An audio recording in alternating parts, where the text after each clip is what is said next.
Latest coming in from Middle East, Iran and Hezbollah can attack Israel today. The US Secretary of State Tony Blinken told his G7 counterparts on Sunday that Iran and Hezbollah might launch an attack on Israel on Monday.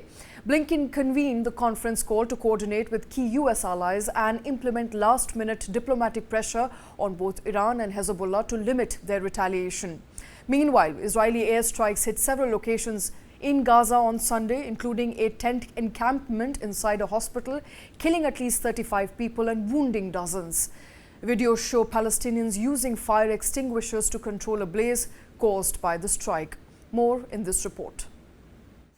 Israeli airstrikes hit several locations in Gaza on Sunday, including this tent encampment inside a hospital in the central part of the enclave. The attacks killed at least 35 people and wounded dozens of others, according to Gaza health officials. Video obtained by Reuters showed groups of Palestinians throwing buckets of water and using fire extinguishers to put out a fire that occurred after the strike. The Israeli military said it was targeting a militant who conducted terror activities, and that secondary explosions were identified, indicating weapons were present in the area. The hospital compound is crowded with thousands of people displaced by fighting in other parts of Gaza, including Saeed al-Daya.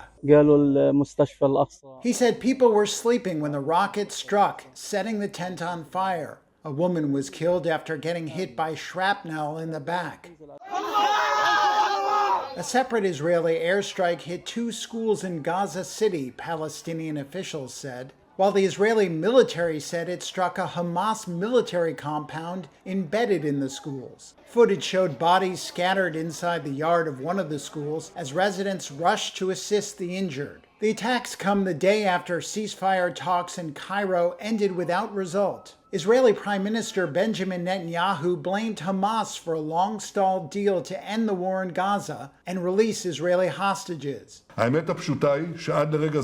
said Hamas has not agreed to the most basic terms of the outline, while Israel has not added a single demand to the outline. Netanyahu said Hamas is the one demanding to include tens of changes. Israel is bracing for a serious escalation following the assassination of Hamas's leader Ismail Haniyeh in Tehran on Wednesday. Netanyahu was due to convene special security discussions late on Sunday, a defense official said, following threats of retaliation from Iran and others, while U.S. Secretary of State Tony Blinken was talking to leaders in the Middle East, seeking to calm tensions, according to the State Department.